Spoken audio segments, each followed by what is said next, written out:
under the nomenclature Jammu and Kashmir Reorganization and Second Amendment Bill 2023। Sir उस दिन भी चर्चा हुई थी, लेकिन उस समय सरकार को ये ध्यान नहीं रहती कि हमें महिलाओं के लिए रिजर्वेशन करना जरूरी है, लेकिन बाद में इनको ये पता चले कि महिलाओं को भी सम्मानित करना चाहिए।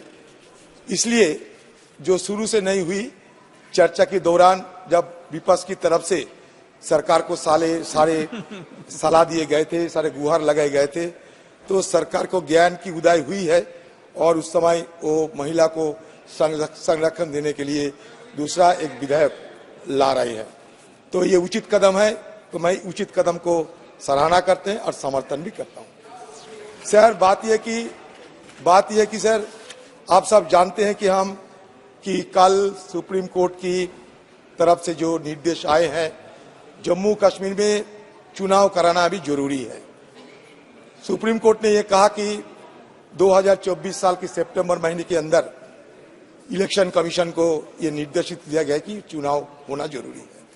हम लोग भी सर पिछले चर्चा में यही बात रखे थे कि चुनाव होना चाहिए। मतलब यह है कि विपक्ष जो कहते हैं, बाद में सरकार उनको जानकारी लेते हैं। तो ये चुनाव जरूर होना चाहिए और मैं ये सरकार को गुजारिश करूंगा, देर नहीं करना चाहिए। उतने देर क्यों?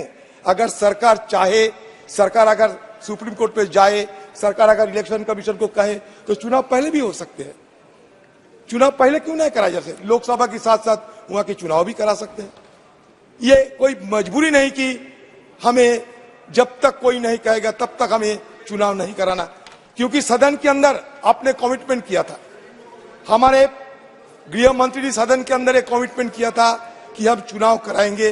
ये भी कमिटमेंट किया था हम स्टेटहुड भी देंगे एप्रोप्रिएट टाइम में। तो हम ये कहते हैं चुनाव कराने के पहले क्यों स्टेटहुड नहीं दिया जाते? अब स्टेटहुड दे दिया करो, उसके बाद चुनाव कराओ। तब तो जम्मू कश्मीर के लोगों को ये लगेगा कि भाई हमारे बात थोड़ा बहुत सुना जाता है। सुप्रीम कोर्ट आज तो आप लोगों को निर्देश दे दिए हैं, तो आप घोषित कर दीजिए जी सदन के अंदर कि हम उतने देर नहीं बल्कि उसके पहले हम चुनाव कराएंगे।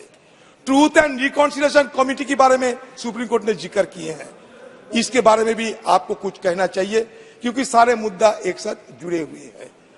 अमित शाह जी, ये बात तो सही है कि जम्मू कश्मीर में हम जो भी कहे, जितने भी हम बड़ी बड़ी बात करते रहे, सब कुछ साधारण नहीं है। अगर सब कुछ साधारण होते तो सुप्रीम कोर्ट को इस विषय पे क्यों आने की जरूरत होती? हमारे अमित शाह जी सदन के अंदर ये बात कहते बड़े सीना ठोक कर कि हम पीओके को हमारे देश में लेके आएंगे, लेकिन आज क्या हो रहे हैं?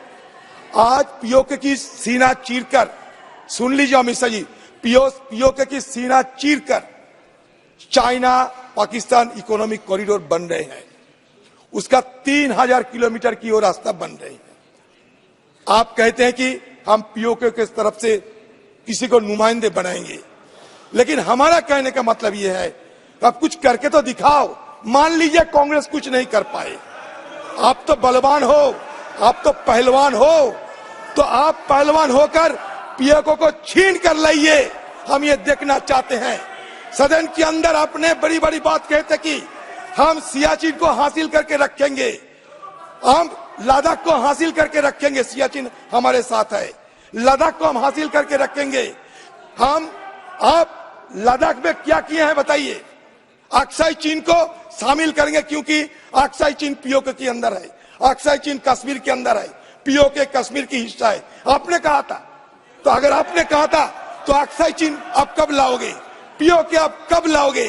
तो इसलिए पलवानी छोड़ के जो काम होना चाहिए, महिला जुबान पे पलवानी, मैं जुबान पे पलवानी की बात करते हैं, ऐसा नहीं किसी को अपमान करने का कोई इरादा नहीं, मैं जुबान पे पलवानी की बात करते हैं। बड़ी बड़ी बात तो कहते हैं, उसपे भी जो पीओके है उस पर भी महिला आरक्षण रखा है, चिंता मत करो। हाँ सर, बात तो यह कि पीओके तो हमारे हाथ में नहीं है, तो अमित शाह जी कहे कि कब पीओके हमारे हाथ में आएंगे? बलवान पुरुष है, इसलिए पूछ रहा हूं। ये दोनों सुबह शाम हाँ करके दिखाइए, चुनाव होने की पहले करके दिखाइए। मोदी जी और अमित शाह जी को मैं चुनौती दे रहे हैं, पीओके को हासिल करके रखिए, क्योंकि हमारे इस सदन में 1993 में ऑल पार्टी रेजोल्यूशन हुई थी कि पीओके हमारी हाथ में लगना चाहिए।